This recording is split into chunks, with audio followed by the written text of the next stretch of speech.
Hey everybody, this is Rustin with Metalholic and the Examiner, and with us today, Jon from Volbeat. How are you doing, man? Pretty good, pretty good. You guys, last time you guys were here was for the Metallic. Well, I don't know if it was last time you were here. The last time I saw you here was when you were here with Metallica and Machine Head a couple of years ago in December, which was a great, great show. You guys are back with a pretty eclectic tour lineup this time. Yes. Iced Earth and Hell Yeah. Hell Yeah. How did you guys, I mean, because it's really three totally different types of hard rock metal bands. Absolutely. I guess that was one of the ideas behind it.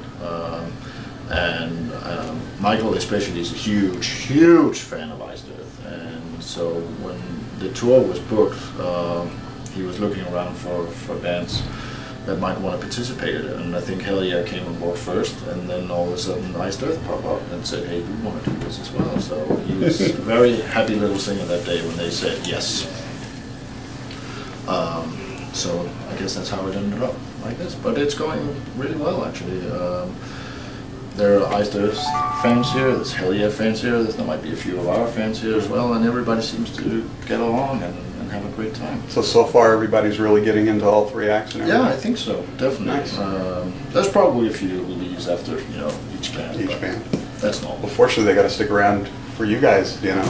So, at least the Volbeat fans do. Hopefully the Volbeat fans will stick around.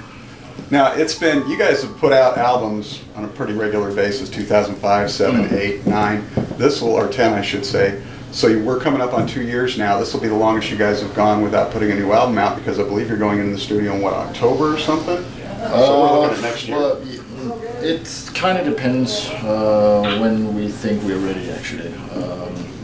Once this tour is over, we're going to go home and hide out in the hide out for a while? Yeah, hide out in the rehearsal room for a while and see what we can come up with. I know Michael already, of course, has a lot of ideas. Right. Has a lot of riffs, melody lines, ideas for everything from artwork to lyrics, themes to the whole thing. But of course, everything needs to get done. And if we're ready, then yeah, maybe late October, mid-November, right, we will go into the studio. And if we're not ready, then we won't do it until maybe next year. But wow. I think we will be ready around maybe mid-November or something like that. Gotcha. I was going to say that would be the longest we've gone without new Volbeat. So now, sort of an Achilles, I don't want to call it an Achilles heel, that's maybe not the right word, but you sort of have a bit of a revolving door at your lead guitar spot. Tom's gone, Hank Sherman's been filling in. Yeah. From Merciful Fate, for those who don't know the name. The legendary Merciful Fate. Exactly. I know he's still got stuff going on with that and everything. Yeah. So I don't know that he's a full-fledged member of the band now, but what seems to be the hard part of finding a good lead guitarist to gel? Good question.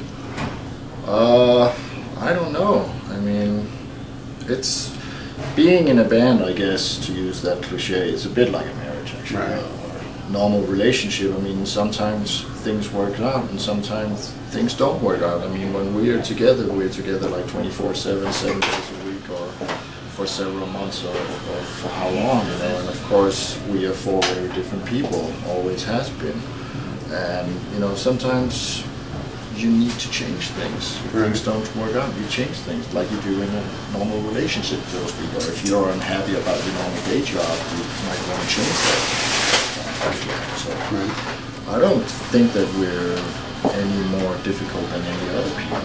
It's sometimes changes happen. Well, the three of you obviously have clear chemistry because you've been together for the entire run. Yeah. So have you guys looked at what you might do in terms of the next guitar player? Oh yeah. There is something in the works. So, but as the old adage goes, we can't talk about it yet. No. Not yet. So what can we talk about? What's coming up besides the tours, or anything on Volbeat's? Well, we have released a live DVD actually. Right. Which is, I guess, sort of like the one that we're touring with right now, along with the latest album. And we will be here until July the 19th. Right. And then we go home. And then we go to Germany to play one show at a festival called Wacken. Right. in August, and that's basically it. And then I said we're going to hide out in the rehearsal room and try to come up with some new stuff. Well, and we're finally now, because Europe's always had these great festivals all over the place, we're finally starting to get some here in America. Seems to be getting there, you know, almost. I believe you guys just did Metallica's Orion. Yeah, we did the Orion Festival, which was actually, we talked to James for a short bit. He introduced us to the audience, and we said, well, we feel like this is more like a European type of festival that you guys have put together. And he was just smiling and said, yeah, we learned a few tricks over the years. But yeah, it seems like now that some of the American festivals are really getting up there, like Rock on the Range, for instance. Mayhem was just here 2 days ago. Oh yeah, the Mayhem is running right now with a killer lineup. Yeah, you guys haven't done Mayhem yet, right? No. We got to get you guys on one of these Mayhem lineups. That would be phenomenal. But you just did Gigantor, right? Yeah, we did the Gigantor with Megadeth and right. Motorhead and Lacuna Coil earlier this year. So, before we get out of here, obviously there's one thing I want to talk to you about, because I know all musicians in the hard rock, metal, well, all musicians probably in general, are really concerned with what's going on with Randy Blythe and the situation over in Prague, especially after what happened with Dimebag a few years back and everything. Yeah. What is your guys' take on the whole situation, and where does fan responsibility come into any of this sort of stuff? First of all, I think it's terrible. I mean, we know Randy, and we know the guys in Lamb of God because we toured with him along with Metallica, and I mean, it's mind-boggling. I mean, and from what I hear, I haven't really read too much about it, that it seemed like that it wasn't even Randy who was beating that guy up. It seemed like it was more the local security actually who was beating him up afterwards. Oh, wow. From what I've heard, and somebody posted, I think, on Blabbermouth that there should be some footage available that would show that Randy definitely did not, you know, kill the guy, so to speak. But I think it's really, really terrible, and you know, our thoughts is definitely out there with him, you know, and I really, really hope that he gets out of there as soon as possible and can go home. Does it scare you guys now? I mean, to think about something like that where if you're rushed on the stage and you just happen to push somebody back away from you because they've encroached on your space, you don't know what they're up to, and they happen to get hurt from what they're doing, that you could now suddenly be held liable? Yeah, of course it's scary. I mean, everybody knows what, you know, of course you mentioned it yourself, you know, Dimebag, what happened to him. I mean, how was that possible? But it was, and yeah, now the same thing with Randy. Of course it makes you think a lot. What can you do to prevent stuff like that?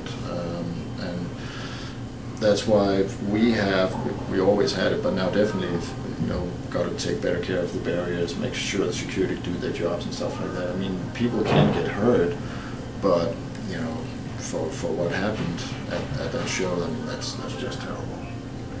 Well, 2 quick questions before we get out of here. I know you got a lot of stuff to do. One, do you remember the very first album you ever bought? It depends if you want to include a cassette as the first one. That's right. See, I go so far back it was an 8-track. So yeah. See, well, the 8-track was I don't think we ever had 8-track in Denmark actually. I think that was just an American phenomenon. But the first cassette, well, actually it was my dad who gave it to me. Was the soundtrack to the Beatles movie Help. Oh wow. That was the first one because I saw them on TV and I became Beatle obsessed actually, and so I persuaded him to buy that album, and he actually didn't really want to buy me that album because he picked out another one. He said, but there's a lot more songs than this one, you should get this one. No, I want that one. so he finally gave in and bought me the Beatles album. But the first album that I bought myself for my own money was actually an album called Friend or Foe by Adam Ant. Wow.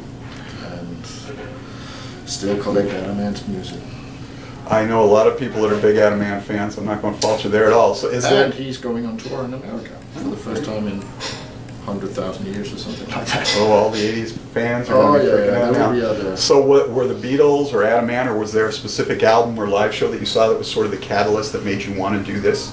Well, not really a live show because I was too young to attend those back then, but I was like 9 or 10 years old when I saw the Beatles on TV, and that was Help, the movie that they were showing on TV for whatever reason, and I thought it was the greatest thing I'd ever seen in my life at that point. And I thought that little guy behind the drums, he looked so happy, and everybody was picking on him and stuff like that, and I thought, well, that looks like kind of a fun job. I think I want to do that. So that's how I got started basically, and then my dad actually said, well, you should listen to this band called the Rolling Stones, you might pick some up of that, so I picked up some Stones album, and then the Who came in, and the Kings came in, and stuff like that, and a few years later, when we was watching some New Year's Eve hit show or whatever, Adam Ant was on it, and that was even more because I was already playing drums, but that whole tribal drum beat thing, I was like, what is that? And I thought he looked so cool with his pirate outfit and all that. I was like, I want to do that. so for all you people out there, blame it on Adam Ant, the Beatles, and Kiss. Nice. So you got to get Kiss in there, of course. So then, last question. We are doing our article on the best 30-35 drummers the last 30-35 years. Who would be right up there at the top of your list?